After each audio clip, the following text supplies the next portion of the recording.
Shalom, and let the peace of God be with you. I'm Sarah Palin, and welcome to Psalms of Hope. Each week, we share inspiring stories of faith and hope to uplift and strengthen you in times of challenge. Let these stories bless you and deepen your faith in God. Maya grew up watching her mother cry herself to sleep. Every night, the sound of muffled sobs passed through the thin walls of their tiny house. Her mother was once a bright, church-going girl with dreams.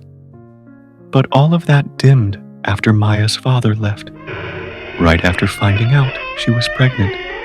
No wedding, no commitment, just promises that vanished into voicemail silence. Maya remembered the words her mother whispered one night when she thought Maya was asleep. I gave my heart and body to a man who left me with nothing but pain. If only I had waited. Those words etched deep into Maya's soul. In high school, she was mocked for being too serious or too holy. In college, even Christian men tried to convince her love meant giving in. But every time she felt weak, she remembered her mother's tears and the ache in her voice. It wasn't just about fear. It was about worth. Maya believed her body was sacred, not to be bargained with, but cherished by someone who would love her soul before her skin. Years passed. The waiting wasn't easy. Loneliness came often, doubts louder still. Then came Elijah, a quiet man with gentle eyes and a heart full of God. He never rushed her, never pressured. He prayed with her, not just for her. On their wedding night, he held her hand and whispered, "Thank you for trusting me with all of you. I will never break that trust." That night, she cried, not out of regret, but relief. The pain of waiting had finally met its purpose, and her mother, standing outside the honeymoon suite door, smiled through tears. This time, tears of joy. The first few months of marriage were beautiful, but not perfect.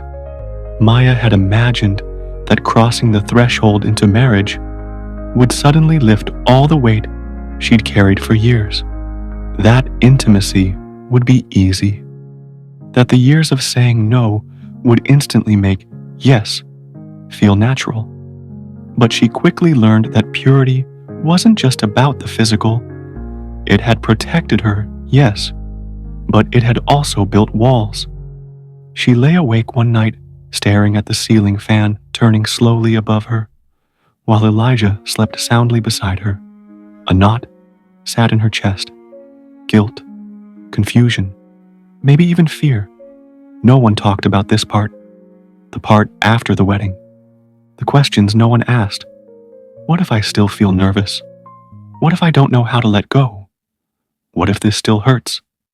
The first time had been gentle, full of whispered prayers and soft laughter. But afterward, Maya cried in the bathroom alone, not because Elijah had done anything wrong, but because the years of guarding herself had become part of her identity. And now, she was trying to undo that in a single night. Elijah noticed her distance. He held her one evening and said, "You don't have to rush. You waited for the right reasons, Maya. I'm not here to take anything. You don't owe me. I love you, not what I get from you." His words undid her. They talked for hours. She shared the shame she never realized she carried, the fear that being untouched somehow made her broken instead of brave.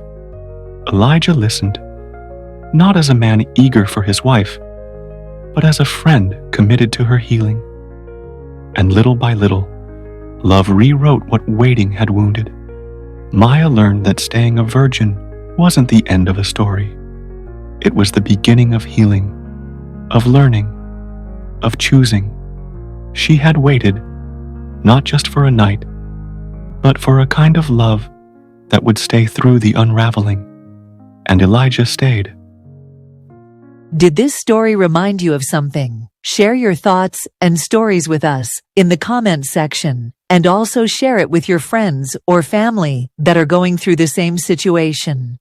Let these stories bless you and deepen your faith in God. Don't forget to subscribe for more upcoming stories, Bible verses, and worship moments. Stay blessed. Bye.